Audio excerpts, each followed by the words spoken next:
All righty. Okay, so I don't know who wants to kick us off, but I'll throw it out there to the four of you, whoever wants to start.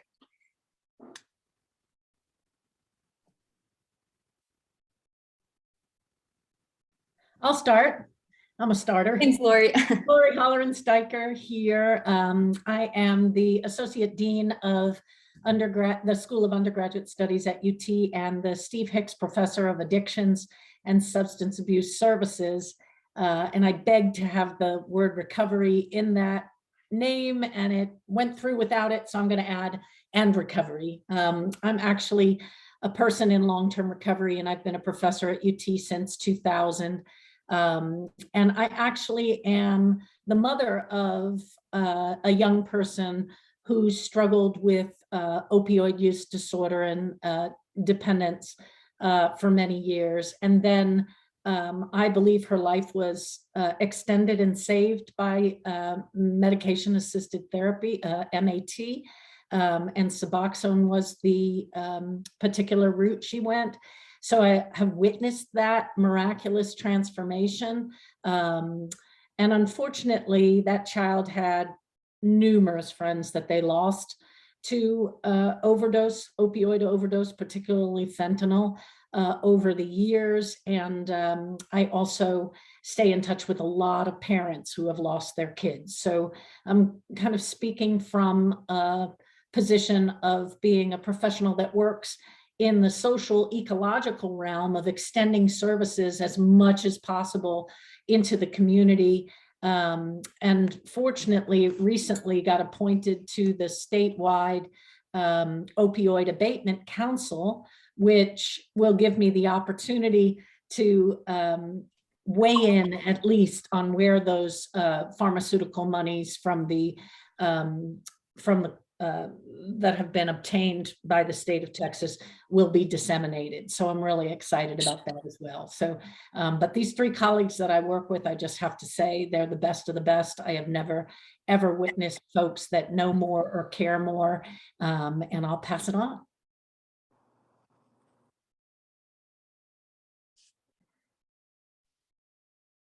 Hi, everyone. I'm Claire Zagorski. I work here in the College of Pharmacy at UT. And like we heard earlier, in the Pharmacy Addiction Research and Medicine program. So it is pharmacy based, but we focus a lot on addiction, substance use, and the responses to a lot of the overdose crisis that we're seeing, how well they work, what needs to change, and so on. So very action oriented, and I love that. I'm a harm reductionist, like Taylor mentioned earlier, and we'll probably have a minute to talk about that later, but I promise not to go off on too much of a tangent. But basically, I work to try to figure out ways to put more of a safety net under people who are using drugs and prevent death and harm. I'm also a paramedic, a lot like Daniel, who is our other friend here. And I've spent about 10 years working directly with folks here in Austin who use drugs, and I do a lot of wound care for them and just spend a lot of time kind of, building connections. So very excited to see you all here, and we are open books, all of us. So I hope you all feel really comfortable asking questions. There's no shame and embarrassment here.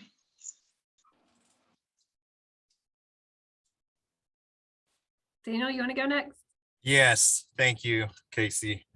I'm Daniel Sledge. I'm a medic with the Wilco Mobile Outreach Team, and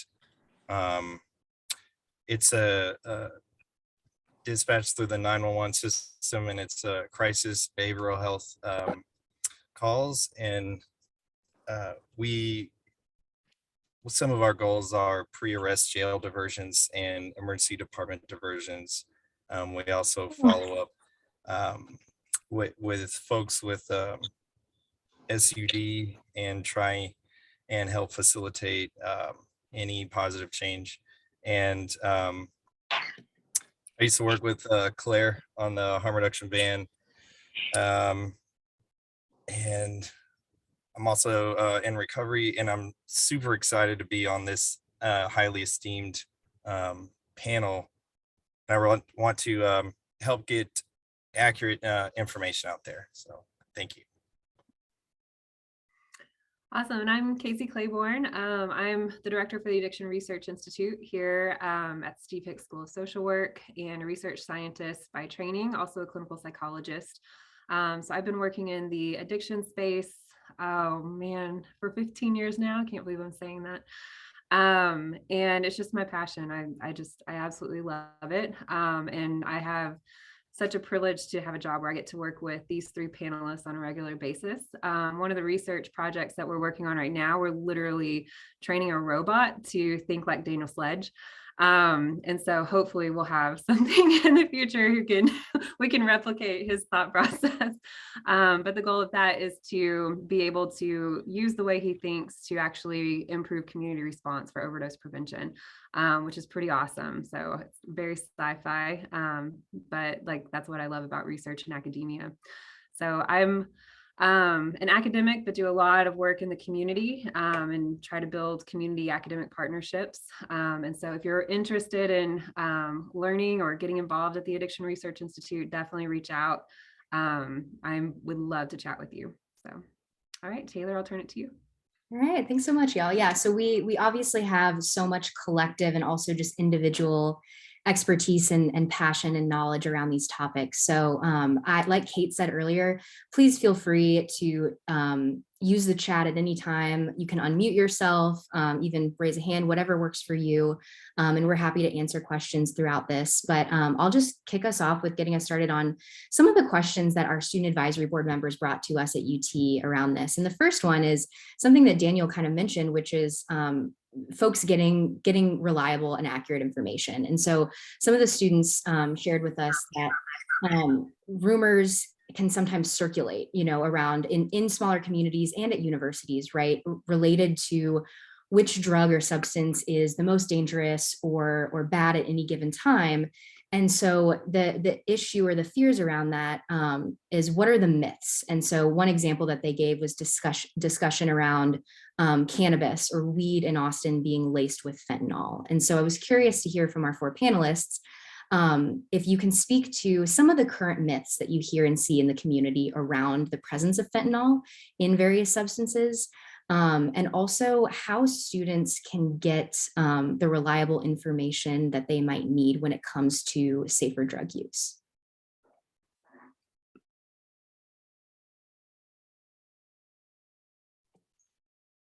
I will go ahead and jump in on this, but everyone else, please do feel free to chime in.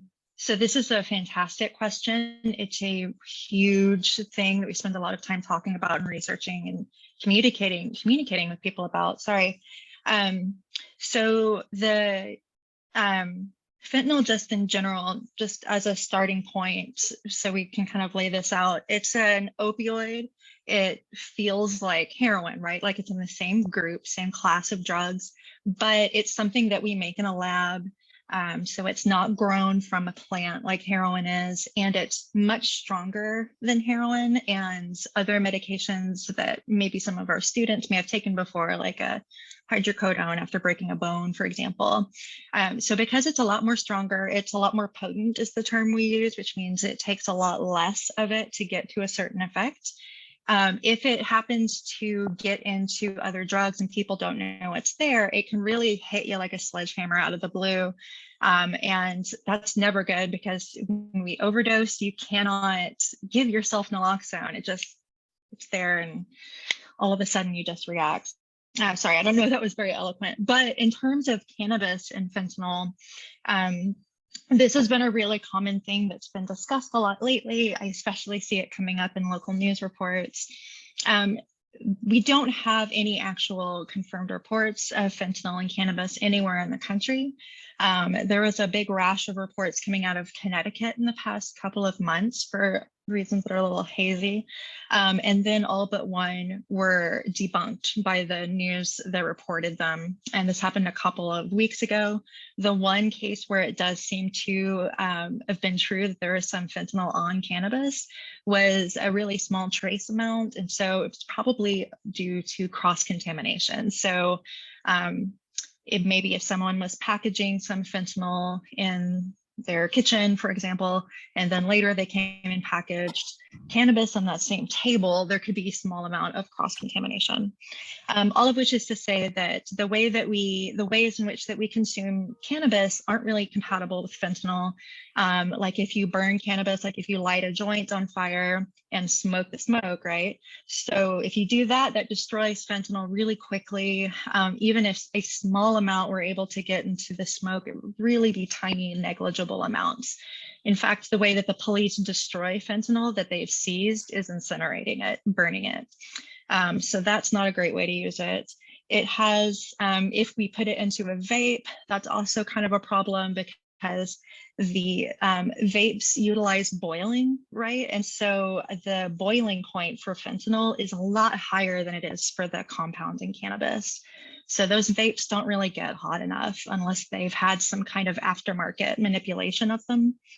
And then in terms of eating, well, fentanyl gets broken down by heat. So if, for example, it happened to get into an oil or butter that was being used for edibles, it would get really badly degraded. And then also when you eat fentanyl, a lot of it gets broken down by your liver. So it's not inconceivable that it could be in there, but it just really doesn't work super well in terms of the way that we use cannabis. Also, everyone's afraid of fentanyl. It's gotten a lot of panic. And I feel like if it were actually being added to cannabis and people found out about that, there'd be a big, exodus from that particular seller and they would move elsewhere. It wouldn't be very good for business. So it doesn't make a lot of sense logistically, and it would almost certainly be a bad economic move for sellers. And we also just haven't seen any real good reports. Cannabis is the most commonly used illegal drug. So we really would have been seeing it more. So it's one of those things where it's hard to disprove a negative, but the evidence just isn't there. In terms of the science behind it, I don't find it convincing. But fentanyl is absolutely, something to worry about in other contexts. So, I see that there's a thing in there about drug testing. This is a fantastic practice. If you want to use drugs, it's always a great idea to test them first to see if there's any fentanyl in there. I don't believe that there's a good place on campus for students to access fentanyl test strips, but you can get them from a couple of other sources. And when I stop talking here in just a moment, I'll drop them in the chat, some links that you can go to. And that's absolutely a great, smart thing to do. We're seeing fentanyl in other kinds of drugs like stimulants and Molly. So it's always good to not assume and to test and be as cautious as you can, for sure. All right, so I will hush and go find those links, but if anyone else chime in on that. That was awesome. Can I add that what Claire said about fentanyl in and of itself not being necessarily dangerous, I cared for my father who was in hospice, and fentanyl patches were part of the deal. And I remember waking up one morning being terrified that his fentanyl patch had fallen off and it was on my arm. And being a person in recovery, I was like calling poison control. I'm going to die. I'm going to overdose. Nobody's here to take care of me. And literally nothing happened. So I just want to reiterate that the scare that being in the presence of fentanyl is going to lead to overdose is really kind of a scary myth. I think that, some of you may have seen those videos of first responders looking as if they had overdosed due to being in the room with fentanyl, and follow-ups, and Claire and Dr. Lucas Hill, I think, put out some response to that. It just doesn't happen that way. So Claire, do you want to say anything else just about sort of when people see those? I think they get terrified of even being in the room if somebody's overdosing. So I just love to dispel that. Yeah, absolutely. This is a really noxious rumor, and I understand kind of the psychology behind it, but it really is a myth. And we have seen regurgitations of this poisoned body myth over the years in different contexts. So I doubt any of the students remember, but in the early 1990s, it was the idea that people with HIV were really dangerous to be around. You shouldn't touch them, you shouldn't hug them. And it took us some time to really work against that. And it was, of course, reinforced by homophobia. But we're kind of seeing a wash and rinse and repeat, this idea that people that have used fentanyl are toxic and dangerous to literally physically be around. So this seems to be a very unfortunate kind of quirk of our psychology. Having said that, it's, Lori is absolutely right. We use fentanyl as a medication all the time. If you've had surgery recently, you probably got some to help you get through the most painful part when you wake up. We give it on the ambulance. It's a fantastic medicine. It is not poison. There are no bad drugs. There are simply drugs used inappropriately in certain contexts. And I think that this is a great example of that. But we handle fentanyl all the time. I've accidentally squirted it in my face before. It's one of my more amusing stories. When I was in paramedic school, I did that. So nothing happens. You have to intentionally put it in your body, or it has to be put in your body. It can be vaped. It's always called smoking, but you heat it up on a piece of foil, breathe it in. That does work. You can inject it. That does work. You can snort it. Yeah, but you cannot rub it on your skin and expect it to soak in quickly. Even fentanyl patches that Lori was mentioning, that's a really cool technology in there. We had to work hard to develop it. And it's an incredibly high dose of fentanyl. And even then, it doesn't act very quickly. If you know anyone who's used them, they will tell you that it takes some hours to get to a point where you are feeling good. And yes, Daniel, you can boost fentanyl, which means that you can administer it rectally. So yeah, and it doesn't want to hang out in the air. It's a pretty heavy molecule. It has a really high vapor point, so it's not going to kind of spontaneously do that. All of which is to say that this isn't a real concern unless you are putting it in your body on like with some intent. So yes, please don't ever feel hesitation to be around someone who's using drugs, to approach someone who looks like they may have had an overdose or a bad reaction to drugs and see how you can help them. You do not have any kind of a risk of, accidentally experiencing an overdose. So yeah, thanks for mentioning that, Lori. I'll add that for all those episodes you see in media that are really sensationalized about, somebody, maybe some first responders or medical staff being in the same room as, some dry fentanyl powder, and everybody goes down and then receives multiple doses of Narcan. Like none of these episodes have ever been, have ever had a positive drug screen that shows that fentanyl had actually entered the bloodstream of the person who reacted. So what we're seeing, way more than likely is like an acute panic reaction. Another myth, I don't know if anybody asked this, but all fentanyl and its analogs can be reversed by naloxone or Narcan. So there sometimes is a myth that recurs that about a naloxone resistant or Narcan resistant fentanyl or one of its analogs, but that's inaccurate. Just wanted to add that. Thanks for mentioning that, Daniel. Lori, so not Lori Steiker, other Lori, asked what is boofing. So that's a nickname, just a slang term for ingesting a drug rectally, which is becoming a little bit more common, has its pros and cons, but that's what that's referring to. That is a slang term for sure. Yeah, and Lauren brought up a really interesting question. She's asked, aren't fentanyl testing strips considered drug paraphernalia here in Texas?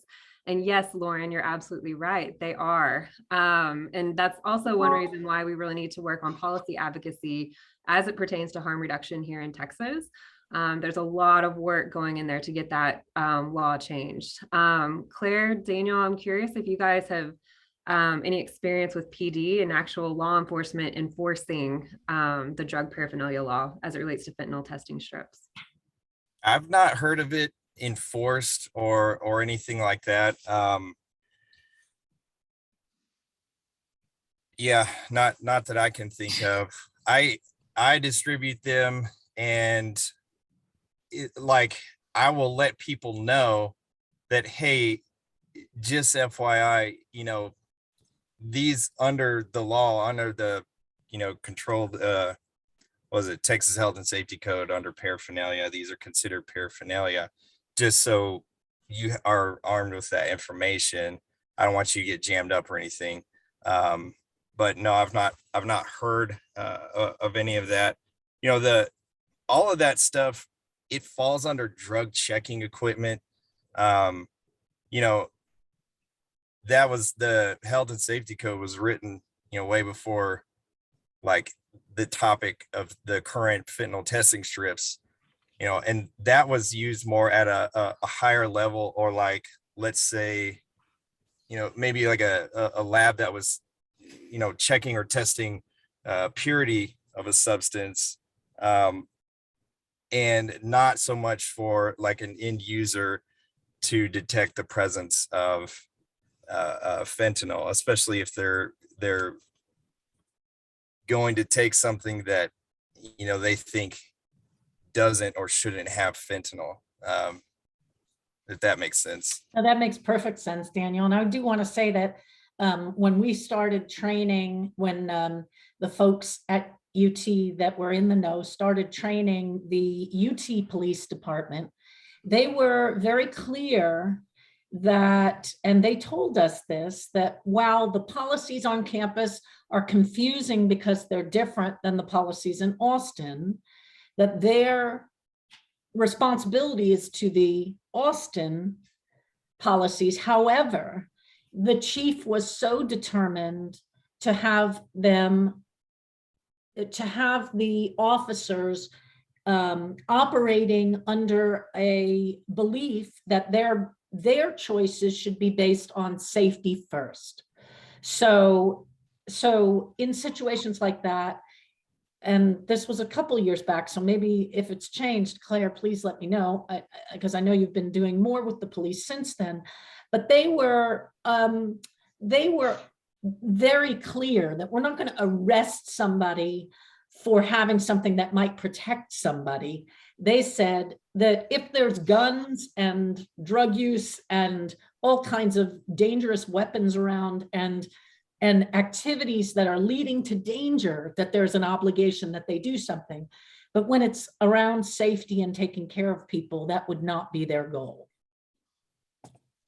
Yeah, I will say that this is one of those odd conversations where there's the literal on the books law, and then there's how it functions in practice, and there's a little bit of an incongruity there.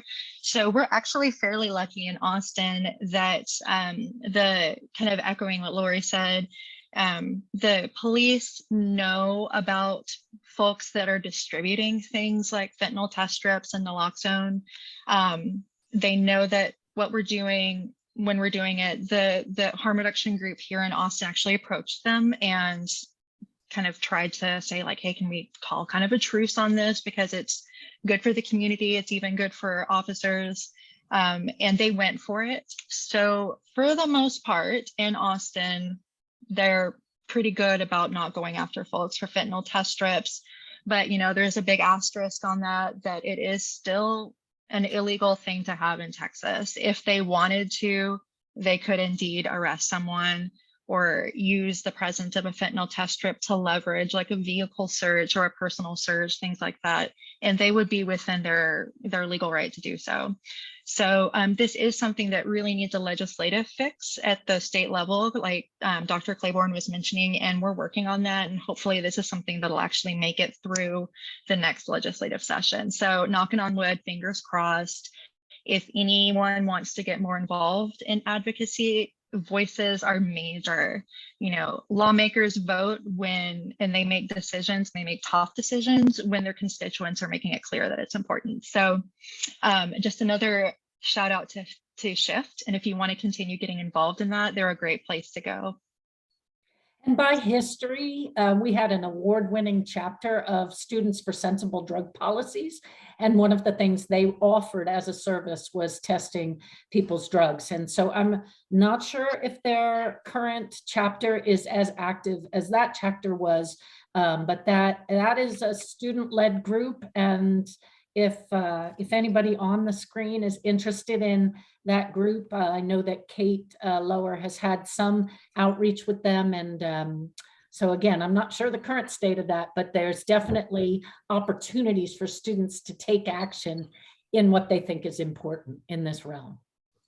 Yeah, and we have one question in the chat still on that topic of test strips from Lauren. So why do you think other states have changed their testing strip laws and Texas has not? Do you think legalizing the use will promote the use of drugs? And I think that that second one ties in a little bit with Doug's question in the chat, which was any advice on promoting safe drug use without promoting drug use? I would say that historically, Texas, especially when it comes to legislation around substance use and really overall public health, I would say that the legislation, there's a disconnect between the laws and what's supported by evidence and science. And we are, we're painfully slow to listen to the science and the evidence on this.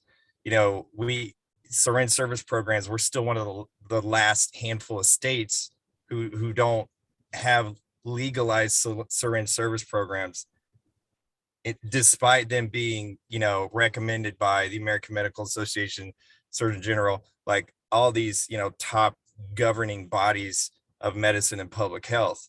One of the quotes from a handful of years back is that the current elected official did not want to show a soft stance on drugs. So that's the culture that we're in, which only serves to like perpetuate harm. That's a great question though. Like the other states still will maintain these paraphernalia laws, but there's a provision in there for the fentanyl test strips. So yes, hopefully, and knock on like a bunch of wood that we can make some baby steps there. Yeah, I was just going to say it's usually just a political thing. It's pretty easy to score points by kind of portraying yourself as like a very no nonsense, tough on crime kind of legislator. That pretty universally gets votes, and measures that allow people to use drugs more safely. That's a really fairly nuanced thing for a lot of politicians. I don't mean that to sound rude. It's just that it really tends to get swept up in all one big idea, that if there's either total abstinence, like hard on drugs, and then everything else is unacceptable. So there's kind of this reticence to see the gray area in between. So it really just kind of boils down to that. Other states have just been more progressive on this front, and the specifics of why, hard to say. There's probably a lot kind of baked into that. But also to Doug's question, I would just say that, there's often a lot of kind of some angst that the talking about using drugs safely is kind of like a tacit endorsement of drug use in general. And that's something that we hear a lot. And I get where that's coming from and how that sounds. But really the way that we always talk about it is, if you're doing drugs, then the folks that I meet, I haven't met a single person who has like a disordered or chaotic relationship with drugs that thinks it's good, that would recommend that other people start using drugs. It's, and that's not to say that there aren't people out there that do feel that way. Of course there are, but it's very much a minority of people.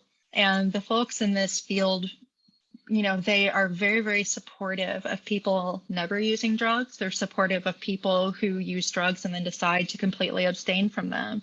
There's a really broad spectrum of use of drugs throughout one's life. And for some people, it means you never touch drugs your entire life. And for some people, it's something else.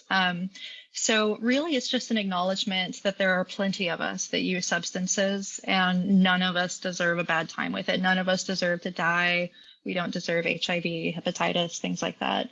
So really, it's just about approaching it as, if this is part of your life, we want to see you healthy and alive. So let's talk about doing this and this to make sure that nothing goes wrong. And part of that is saying, if you want to talk to us about recovery, whenever you're ready, we're here for that. However, that's going to look for you, because we just want you to, as cheesy as it sounds, to live your best life. It really is true. So I think it really just depends on how you how you approach it. But, you know, I really don't ever see people that are like, yes, hooray, drug use. It's more about hooray, safe drug use if you're using drugs. I don't know if anyone else wants to kind of elaborate on that. I want to go back just a second and talk a little bit about the legislation and why some of the other states are more advanced than Texas, and put a plug in for what UT is actually doing to help promote advocacy on that front. So historically, Texas just is, I mean, you have to understand Texas is a large, diverse, geographically diverse state. It's very challenging to have really reliable, valid data. And if you look at other states, they have strong data. And that data does speak to legislatures and to policy advocacy. And so one thing that UT Austin is trying to do is to improve surveillance of substance use, of overdose, of some of these metrics like syringe service exchange, fentanyl testing strips, all of these harm reduction components.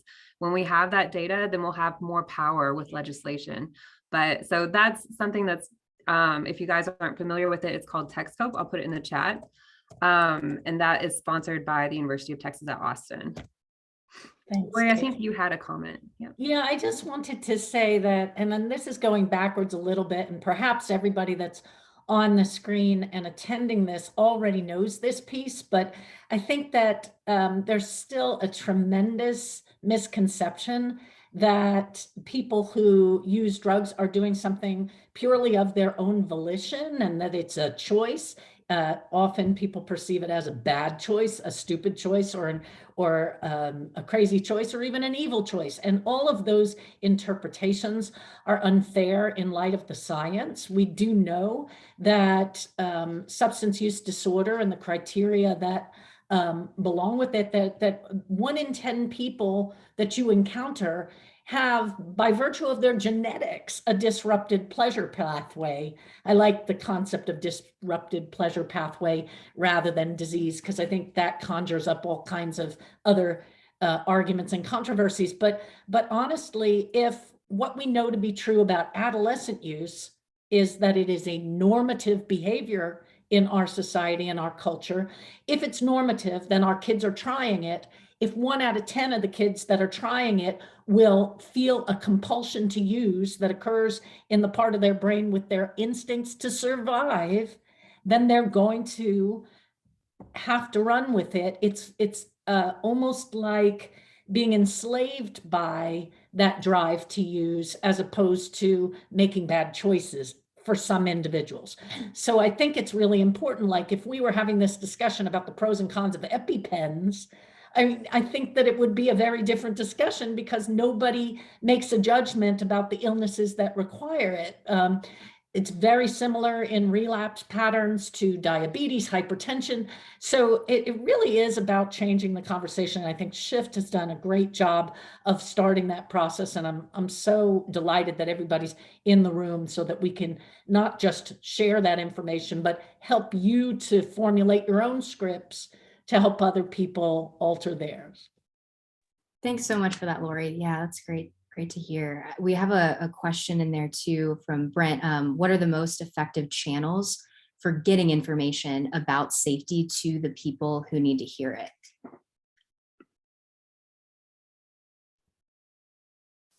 I'll say something. I would start at the Harm Reduction Coalition, like the national one, and then branch out from there. We want to steer folks away from sensationalist, panic articles and clickbait headlines and stuff that don't have any evidence-based information. And we want to steer people away from like the just say no thing, right? Because that's trash. Like that doesn't work, and it creates more harm. If that worked, then yeah, never mind. But like that's where I would start, maybe, is HRC. I don't know, Claire, and then kind of branch out from there and stuff. Yeah, I was just going to say that's a really good centralized source. I would also suggest looking at local groups to you. A lot of So we keep talking about harm reduction groups, and I don't know if everyone knows what those are. They're local grassroots nonprofits for almost exclusively in the US that distribute things like fentanyl test strips, clean syringes, naloxone and Narcan, which I think we're going to talk about later. And they also often run SSPs or syringe service programs where people can then turn in used syringes and they are disposed of as medical waste. So, and it's also a point of contact with folks, so they can check in with us and, you know, tell us if they're feeling sick or if they have a wound that needs tending to and stuff like that. Anyway, I would strongly suggest following your local harm reduction group on social media. They very often will announce events and programs that you can attend, like come learn how to respond to an overdose with us. They'll announce things like bad batch warnings, like over the summer, there was this really odd rash of fentanyl contaminated cocaine in Dallas. And Dallas Harm Reduction Coalition kept putting out notifications. They're like, someone bought it here at this day. It had like an odd color to it. Don't use this stuff if you have it. And it was the kind of thing that if you boost and you pay attention to, well, that's an immediate, like real-time way to notify. And that's one of the things that TextCope is trying to kind of help, you know, centralize. So it's not just kind of here, there, and everywhere. So I would suggest that. And then there just needs to be just a kind of a wholesale rejection of this kind of stigma, hush, hush environment around this. And this is one of the great things about Shift and about the fact that we have so many fantastic faculty here at UT that do this work. But, you know, especially if we're talking to students, whether it's from like college or high school, we need to be unafraid to just talk to them directly, to hear like what they're concerned about, check in with them directly. So I guess the short answer is probably it depends on your audience, but it needs to be tailored to them. And we just generally need to get a lot better about feeling embarrassed or anxious about talking about drug use, because, you know, like Lori mentioned, it's just there's entirely too much experimentation, especially among young people for whom pushing boundaries is, I guess, arguably a normal behavior. For some of us, it's getting a nose ring, and for some of us, it's trying drugs. So it really comes down to just talking about it and connecting with the folks that you're interested in helping and seeing what they think works and matters. Because that definitely depends. If we're talking about maybe adults who are unhoused in urban settings, that's a pretty different context than UT students. It's pretty different context than, you know, a student living in suburban Flower Mound versus something else, you know. So it really just kind of comes down to that kind of public health practice, that it's important to know your audience, meet them where they're at. We have a couple of great questions in the chat, and these are some of the most common ones that we'll get from student groups, from Lauren. And one is, what types of drugs can have fentanyl in it? I might even add on to that, what types of drugs most commonly are seen laced with fentanyl? And then her second question, why is it becoming more prevalent?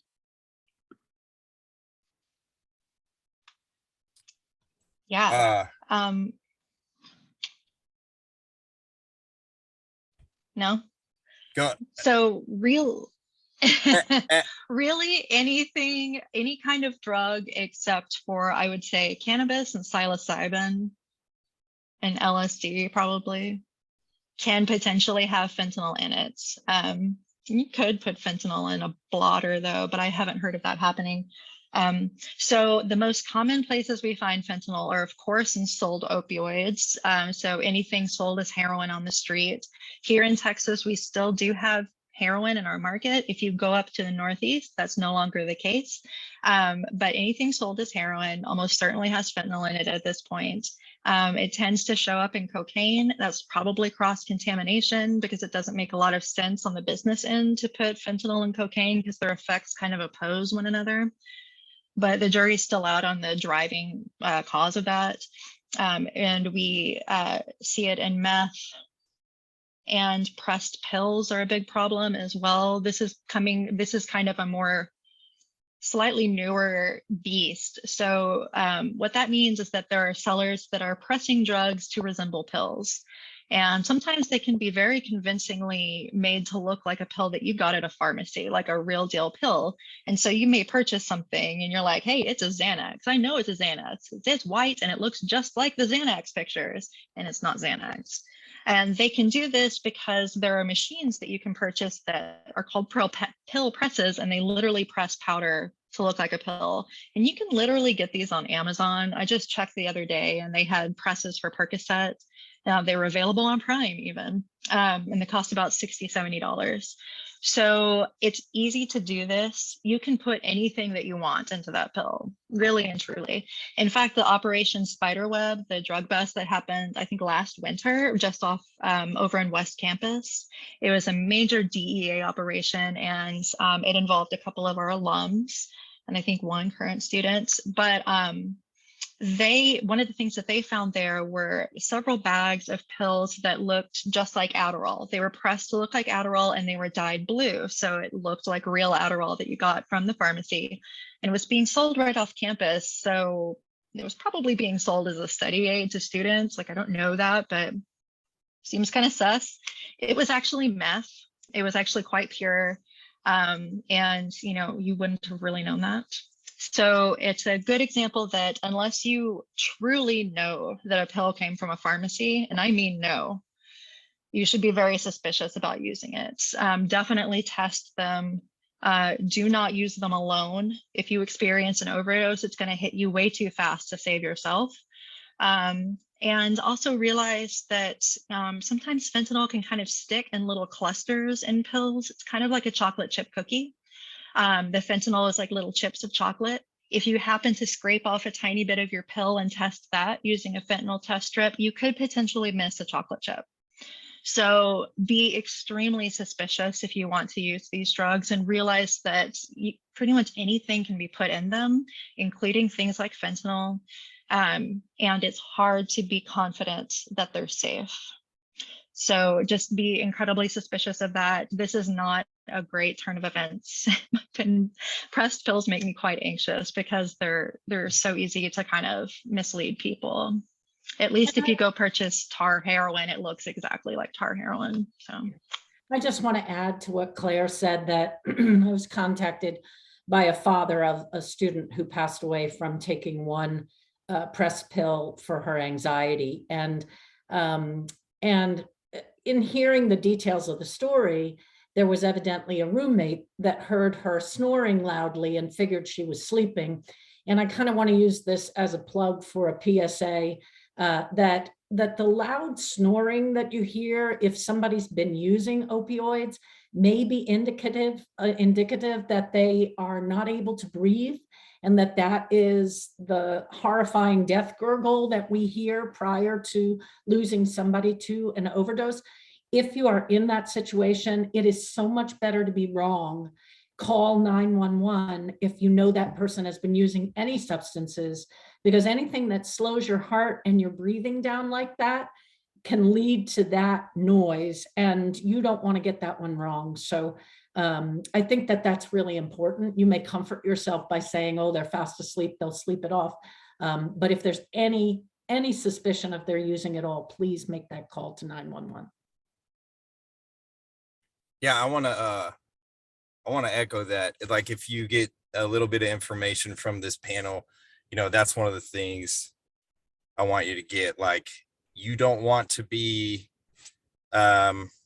like a coworker who's, there's a similar situation. Somebody was snoring. Oh, she passed out. Let's at the party while the party's still good. Let's put her upstairs, tuck her in bed, put a glass of water on the table next to her. And then, in the morning, everyone else in the house found out that she had died overnight. So if you're at a point where, somebody's breathing weird and you cannot wake them up, like Dr. Lori said, be on err on the side of caution. It's haunting to think that, oh, if only we had just called and, this and that. And I'll tell people, because we don't have and I know UT has an amnesty law. Texas does not have, and again, we're one of the handfuls of states that does not have this, to where if you call 911 in a medical emergency, you will not be liable for, you know, smallish amounts of drugs and or paraphernalia found on scene, because you're calling for a medical emergency. So, and I'll tell people, like, look, if it's between you getting an ambulance there or like trying to, you know, make it up as you go, I'd rather see you get an ambulance there anyhow, any way that you can. So call 911 and say, my friend's having difficult, you know, trouble breathing. They're breathing weird. I don't care if you say it's an asthma attack or something like that.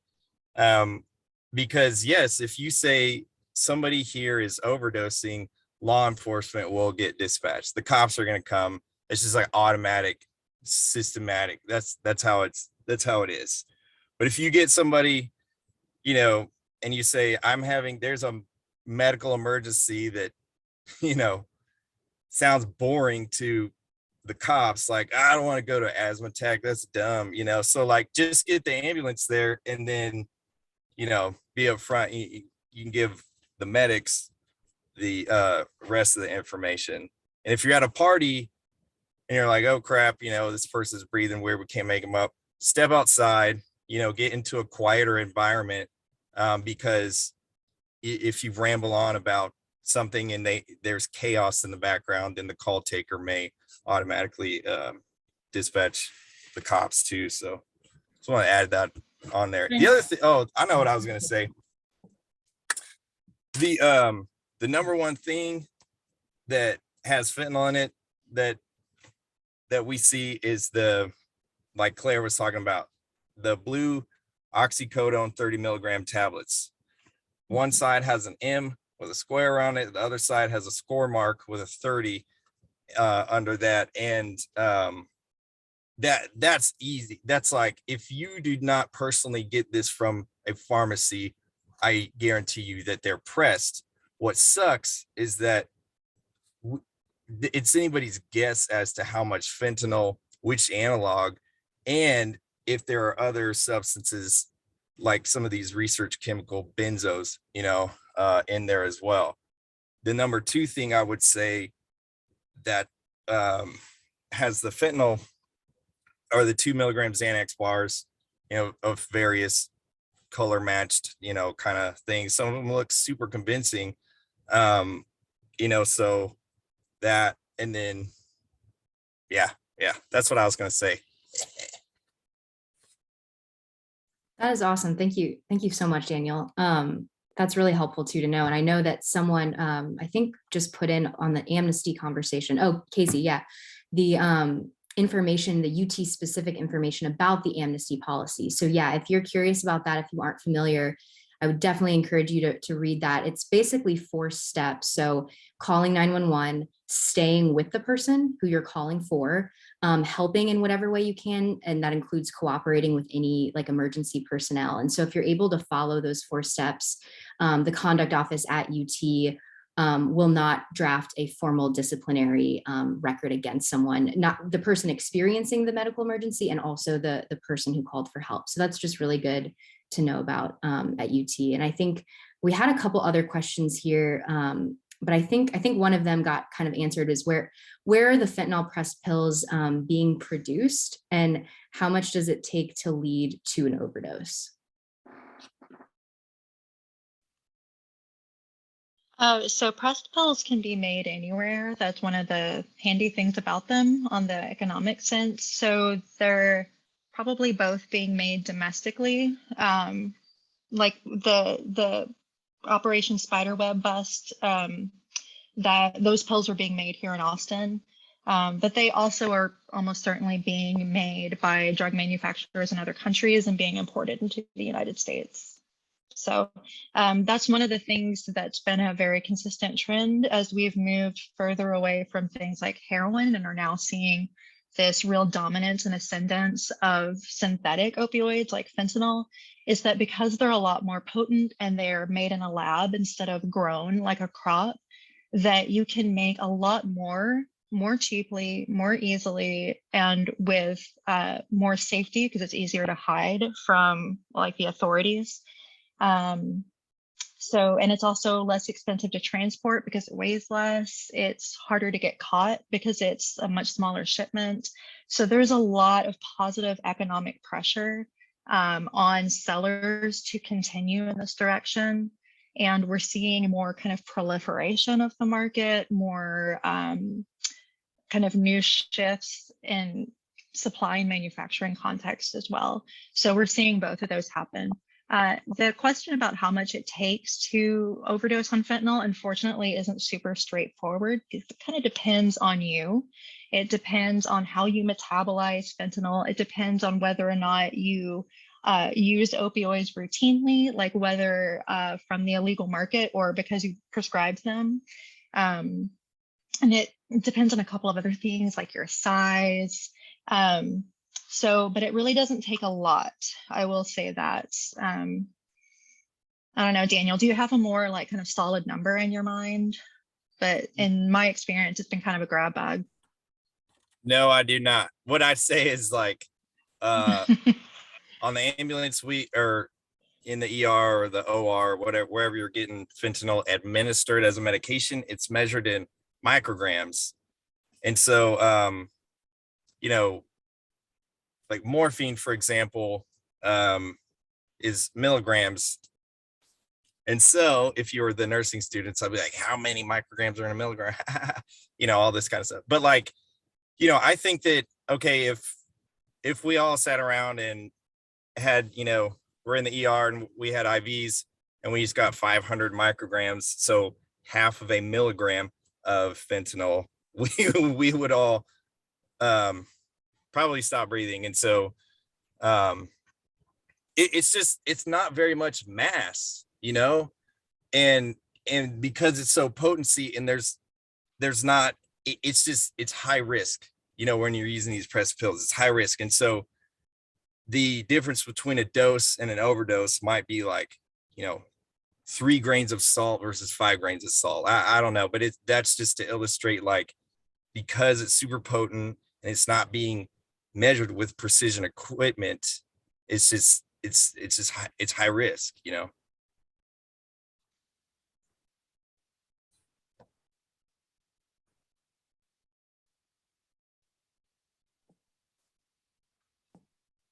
me see, are there any other questions in the chat? Or do you want to move on to another question from the students, Taylor?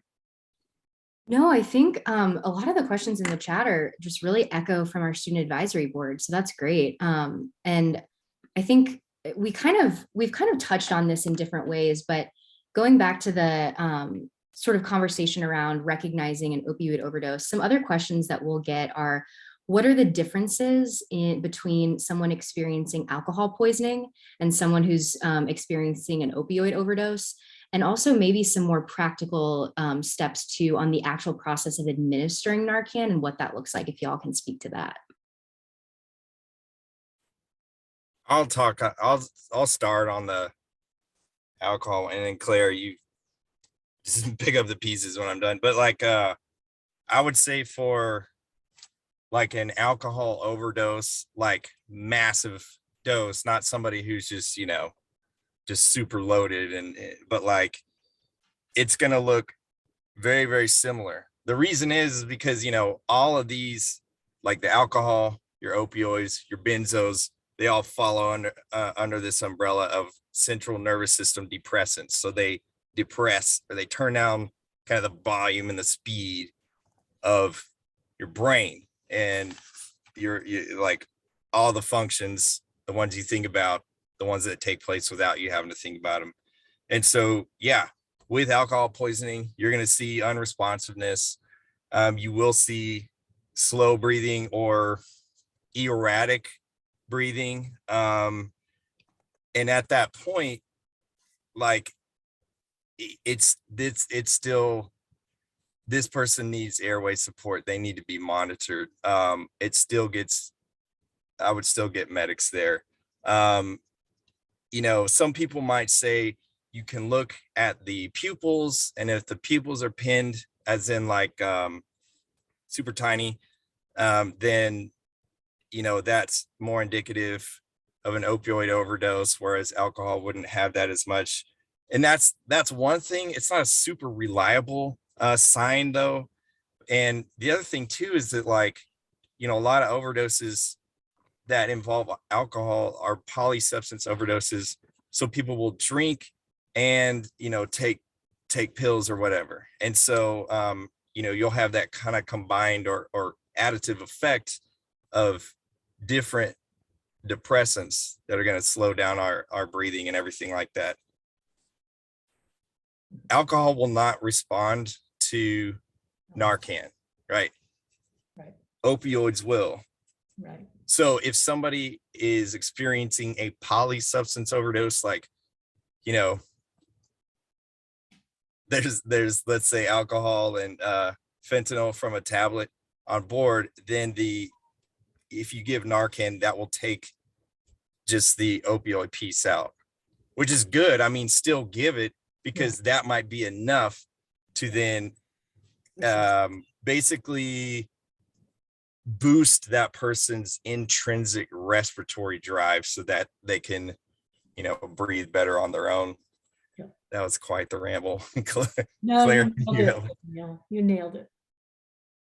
Yeah, the biggest thing that I want to reiterate, and Daniel did a great job with this, is that there's no harm to giving naloxone if you're on the fence. I like to say that I back this up. I believe this fully. Naloxone is safer than Tylenol, and almost all of us have Tylenol in our house. So if you don't need it, it just gets metabolized and nothing happens. I could give it to myself right now and nothing would happen because I don't have an opioid in my body right now. So, and in fact, in the ER, if a patient comes in and they're something sedating them, they're not breathing well, and we're not sure what's going on, it's pretty common for the doctor to order some naloxone to be given just to rule that out, to make sure that that's not what we're looking at, and then kind of move on from there. And that's, you know, with a sick person. So it really is a very safe medication. There's really the only downside is that when you wake up from naloxone, especially if you're given a pretty big dose of it, it can really feel like hell, because you're suddenly kicked into withdrawal. You feel it's like the worst flu in the entire world times 5,000. You feel body aches, everything sweats, your nose won't stop running, you have diarrhea, you vomit. I don't want to mislead anyone. It doesn't feel good to wake up from naloxone, but you're alive. You're breathing on your own, and you can move from there. And there are some techniques that folks use around the country to help people not feel like garbage when they wake up after naloxone. So yeah, if you're ever over someone and you're like, I don't know what's going on here, but I don't like it, I don't know if this is alcohol or not, go ahead and give it with confidence. And the naloxone that's most easily accessed here on campus, it's a nasal spray version. Its brand name is Narcan. And for a lot of folks, naloxone and Narcan are synonymous. Yeah, that's exactly what it looks like. Casey's got it. And it's a nasal spray. If you've ever given yourself Flonase or Afrin, you got it. It's that simple. You just take it out of the package, stick it up a nostril. It doesn't matter which one. Just stick it up until you can't anymore, press the button, and boom. It is that easy. You don't have to be breathing to take it. A lot of people, like, very understandably are like, well, do you have to be able to? No, you don't. If when you were a kid, you got nosebleeds because you picked your nose a lot. I was a child, okay? So you probably know that the skin lining the inside of your nose is really thin and has a lot of blood in it. So that's how naloxone is really fantastic in the nose. It just moves really quickly through the lining and gets sucked up right into the blood and moves. So even though you wouldn't really think that a nasal spray can work that quickly, it is impressive. So yeah. Use naloxone without fear. And Lauren, I just saw your question, does naloxone ever not work? It only doesn't work if it's not an opioid. At this point, we have not found any opioids in the market that don't work with naloxone. There are other drugs in the illegal drug supply that won't. There are benzodiazepines, like I mentioned earlier, Xanax, for example, and there's a few others. Alcohol, for example, it is sedating, kind of like an opioid, but naloxone won't work on that either. So if you're giving naloxone to someone and no dice, we're pretty confidently ruled out that opioid is the problem. So But yeah, Claire, anytime. is there ever a time where you need to use more than one dose, where you give it and the person hasn't sat up, so you would re-administer? Yeah, absolutely. Thank you, Lori, for prompting that. This is definitely a thing that happens sometimes. And in fact, if you get Narcan here on campus, which is what Dr. Claiborne has, there are 2 doses in a box. And that's the most common way that we give it to people. Because yeah, if you have a really big dose of opioid, like a really big honking dose, sometimes you do need more. It takes about 2 to 5 minutes in that neighborhood for it to work. So what we tell folks is go ahead and give it. If nothing is happening between like 3-ish minutes or thereabouts, go ahead and give another one. Those 2 to 5 minutes feel like an eternity. So if you're feeling anxious, you're not seeing anything else, you can go ahead and give another dose, but realize that it's not gonna be able to have an effect immediately, but in a couple of minutes. And while you're waiting and waiting to see if you need another dose, you can absolutely breathe into their mouth for them if you're comfortable doing that. It's one of the reasons why I'm a big fan of everyone carrying a CPR mask on their keychain. Also great if you ever have to do CPR. But keeping some oxygen in their lungs to help keep oxygen in their blood is saving brain, saving heart, and it's saving their life. So I know that when you're in an emergency, it's so easy to freeze. Believe me, I know that. But the number one thing you can do is to just push through that paralysis and do something, because it's going to be a lot harder to hurt that person than you're thinking. I'll drop a link in, Isabella, in the chat for you so you can see what I'm talking about. They're very inexpensive. I'll say something. Sorry about my lighting and stuff. But yeah, like Claire was saying, getting Narcan on, is we need to oxygenate the important stuff, the brain, heart, and lungs. And so it's a time sensitive intervention, kind of like a AED or a tourniquet. And so let's just say with an AED, if somebody at the mall falls out because of a cardiac arrest, and they're in the right rhythm, blah, blah, blah. You can use an AED on that person in a certain window of time from when they fall out, to the end of the window, which is different for, let's just call it 10 minutes. After a long time elapses, it won't work. Similar with like a tourniquet, right? Like, okay, this needs to get on board fast. Or you can bleed out to where, you just can't really make up for what's lost. You kind of stay behind the 8 ball and stuff. So yeah, if enough time has elapsed after somebody stops breathing, then or they've just been breathing bad for a long time, then we can get into like, oh no, like an injury, like a brain injury from lack of oxygen, which is another reason to have it, carry it, store it like you would have it at your home the way you would a fire extinguisher. And then don't be scared to use it if you were thinking, what, this person at this party, this could be an opioid overdose, because I know they mess with pills every now and then, and I can't wake them up and they're breathing weird. Yeah, just give it. It's super safe. Like Claire said, it's safer than Tylenol. And yeah, that's what I was gonna say. And because of third-party prescriptions, you can go into your CVS or your Walgreens and buy some. There is nothing that keeps you from doing that. But I dropped the link that Texas Harm Reduction Alliance notes you can get free naloxone from Need More Narcan or something like that. And then there's another link if you're out of state. Thank you for that, Lori. I also wanted to mention, because I don't want anyone to kind of get the wrong idea based on what we were saying earlier about fentanyl test strips. So fentanyl test strips are technically drug paraphernalia. Having naloxone, even though it's technically a prescription medication, is completely legal, 100%. And there tends to be a lot of confusion about this, and people are anxious because, you know, of course, you don't want to do something that's going to inadvertently get you in trouble. So it is kind of an odd legal situation, because even though it's still technically prescription only, and if you look at the label, it says for prescription, every single state and DC has an exemption just for naloxone that allows you to carry it without a prescription, without a doctor's oversight.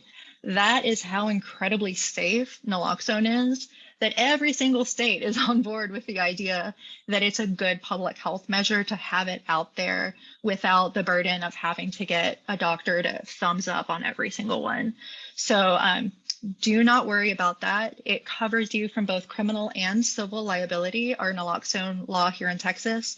If you use naloxone, if you decline to use naloxone, pretty much every scenario you can imagine involving you using naloxone is covered, because we want people to feel safe taking care of their neighbors and not sit there and have to worry that maybe they're going to get on the wrong side of the law.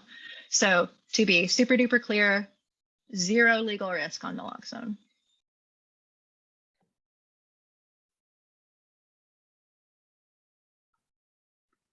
Awesome. I also want to say, and this is a little bit of, this was one of the things I learned about that I was disturbed by, and I just want to share that there are Texans who think we're safe from this stuff because our numbers may be lower than other states in the country. I want to say, don't be fooled, because we have really outdated, some might say pathetic measurement of overdoses that Casey is working very hard to change and eradicate, but it's really a problem right now where our numbers don't reflect the reality of what's on the streets. If you talk to the street workers, like Texas Overdose Naloxone Initiative and whatnot, they will tell you that virtually every pill that's on the streets is pressed. So please, please, please don't take false confidence in our statewide statistics. Thanks. That's really helpful, Lori. Yeah. I feel like I'm learning so much right now. And I think so with just the few minutes that we all have left, I kind of wanted to move out a little bit more macro level with some of the questions that we'll get from students as well after the fact, whether there was an incident or a crisis or an overdose reversal or not. If I'm a student and I am worried about a friend or my own use, and I'm worried that it might be a complicated or problematic relationship, and I'm not sure what to do or where to go or even how to have that conversation with someone, what are some strategies that I can do, whether that's relational, like questions to ask, how to approach these topics, or resources to know about in the community in Austin related to recovery, if y'all can speak to that. Yes. Yeah. Go, Daniel, go. I'll add. I came, yeah. I was like, if there's one thing I want to say, no, I'd say to me that, like, I'm a rambler, but if anyone is like you just described, Taylor, if someone's like, man, I get these cravings, I mess with these pills some, and I've had some close calls. I wish it wasn't that way. I wish I could get real pain pills. And like, it's just this cycle of, you know, like doing this and risky and then all this kind of stuff. Like, I would see about getting with a good doc and getting on buprenorphine, which is, you know, the generic for Sublocade or I mean, Subutex or, you know, Suboxone or whatever. That is one of the 3 medication assisted treatments for opioid use disorder, right? And so when we talk about this, this is the evidence-based treatment, is getting on a medication assisted treatment. You know, I'll just talk about methadone and buprenorphine or Suboxone.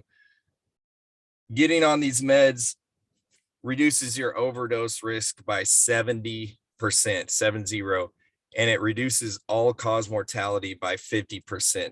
There's like nothing else in medicine that has that kind of mortality benefit, not even like aspirin. And aspirin's, you know, the wonder drug and stuff. So, you know, and we were talking about this a while back, like it's a paradox that we're in a culture that pushes drugs so much, right? You cannot watch the ice skating in Beijing without seeing like 17 Humira commercials and all this other stuff. The paradox is that we're so slow to prescribe medications that treat substance use disorder, you know. Anyway, but that's what I would say. Like if you're craving in all this stuff and you're like, man, I don't want to, I wish I had the real thing. Like it's like hardly ever out there, real pain pills, you know. And like try Bupe, you know, try getting on it.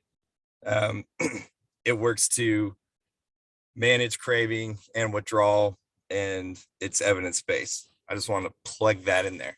Thank you, Daniel. I just want to add to that, you know, I teach the young people in drugs class with Caseylaiborne as a large class in the fall and as a small seminar in the spring. And students are scared to have conversations about this stuff with their peers. And I just want to say that it's enough to start that conversation and say, I really care about you and you seem to be struggling. You know, just open the door that much for the conversation and say, I love you, no judgment. You know, this is something people get twisted up by. But if you think that they are not likely to talk to you about it, you can offer up Claire, Daniel, myself, Casey. You could say, I went to this panel. There are people who talk really, you know, down to earth about it. These are real people who care. You know, you'll have our email addresses. We can just put them in the chat. And sometimes somebody's ready. You don't know when they're ready. So have that conversation, even when it's awkward and it sucks. Like just open the door to that conversation. I know somebody who has been through this, or I know somebody that knows something about this. And that's really enough. You don't have to have a whole script and be really good at it to spark this conversation. When somebody's in enough pain, you don't know when they're ready to turn a corner. And just putting it out there, they may come back to you at a later date. Just have the courage to have the conversation. Yeah, and I'll add to that. You need to check yourself before you have and initiate that conversation and make sure you're coming from a pure place, like a good heart, and it's a non-judgment zone. You're just there to care about them. Because I think, you know, like Lori's talking about, initiating that conversation, letting people know that, hey, I'm here for you. You know, you never know what can happen. But when you do an interventions don't work. We know that time and time again, even though, you know, you'll see it on TV and stuff, it doesn't work. But coming from a place of caring and relationships and empathy, that actually can make progress. It's a really, really good point too, because there's so much of what we understand about talking to people about substance use is modeled from television and movies that probably don't do a great job of it. There's several sources that don't. And try to remember too that, you know, using substances is not a doom and gloom scenario. Like I feel like a lot of people, you know, they think that if you're using substances in college, that like your life has just been flushed down the drain and there's really no coming back for it. And I see Dr. Waller shaking her head. We have Center for Students of Recovery here at UT. They're all amazing and are succeeding by anyone's definition. And one of the folks that I love very dearly, who I've worked with at the Syringe Exchange here in Austin, finished her bachelor's at Texas State not too long ago with honors. It's just, we tend to approach this in a very kind of hyperbolic thought process that it's just a really awful thing, and it's not. There's so much life to be led, and try not to disasterize it. It's just a thing that we can work through together. And people can get in recovery at a super young age. My goodness, we have University High School, which is a stone's throw from the tower at University Christian Church, as has been open since 2014. And we've got, you know, kids in there that are starting their recovery at 13, 14, 15, and they have their whole lives ahead of them.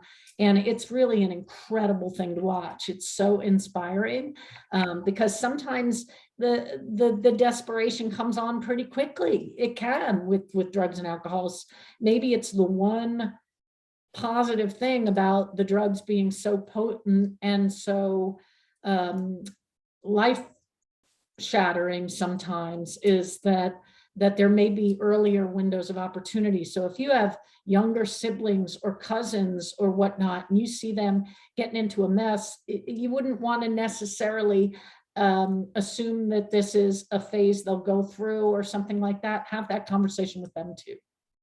Yeah, Lori, before you stop talking, there's a question about, does the Student Health Center offer MAT anymore? I know they didn't historically. Has that changed this year? I think it's just a referral out at this point.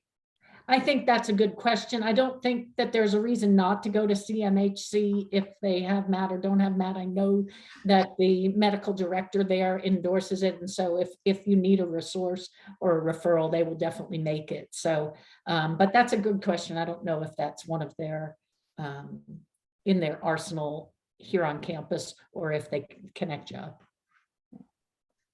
Another thing I want to just I mention. believe it's a referral, just to clarify that they Thanks, offer MAT there, but they will refer you to a lot of really great community resources to get you the help you need. Thanks, Kate. That's good to know. I wasn't sure about that either. One other thing I just want to briefly mention is that I've been thinking a lot about how we kind of think about and conceptualize substance use. And one thing that's really consistent among us here in the US is that we think of substance use as irrational. And sometimes, you know, the effects that it leads to really are pretty terrible, and yet people continue to use them. So we tend to think of it as just like a senseless bonkers activity. Actually, everyone uses substances for a reason, even if that reason is just that it helps them avoid withdrawal. And there's plenty of people that get to that point in their drug use. So try to remember that substances serve some kind of need for this person. Like if you're trying to talk to your friend, just try to realize that. And I think it really helps you reframe into a point of a lot of compassion if you realize that folks are probably using substances because there's a need that isn't filled elsewhere in their life, whether it's something kind of psychosocial, or they're literally not having a healthcare issue addressed. There's something going on there, and it's just a person doing what they can and just need help getting into a better point in that relationship. So try to not think of these folks as just senseless or don't know what they're doing. It really enforces the idea that it really enforces negative stigma. And that's never a great place to start when you're trying to talk to a loved one about this. And I want to chime in with what Claire just said, because I do find, and the literature shows, that the best way to have a change-based conversation is to talk about the payoffs and the downsides of use. And that's a very easy question, because you acknowledge that there are payoffs to use. People do not use drugs for no reason. There's a reason that there's relief of anxiety, or there's comfort in situations where there's usually discomfort, or there's a health reason, or there's stressors that may lead to self-medication and things like that. So that's actually a great entree to then ask, are there parts of it that aren't working for you? Maybe we could come up with some harm reduction, steps that you could take, because this is not about all or none. Either you're off the deep end or you're abstinent. We used to talk about it that way, and it's not the case anymore. There's as many solutions as there are complex people in the world, and we want to be able to talk about it in all of those ways. Thanks for saying that, Claire. Yeah, well, Daniel, Claire, Lori, Casey, I know we're hitting the 7 o'clock hour here, but I seriously cannot thank the four of you enough. The work that you all do is so incredible, and just having some unique perspectives, but really working towards the same goal. It's just really an honor to know all of you. And I think we all learned really just a lot from tonight. But I am going to try to capture the chat here, but we did record this. So I will follow up with everyone to figure out where we can post this, so folks who weren't able to join can kind of go back and look at this. But really appreciate y'all. And I'll stick around for a couple more minutes, but thank you all so much. And I hope everyone has a good night.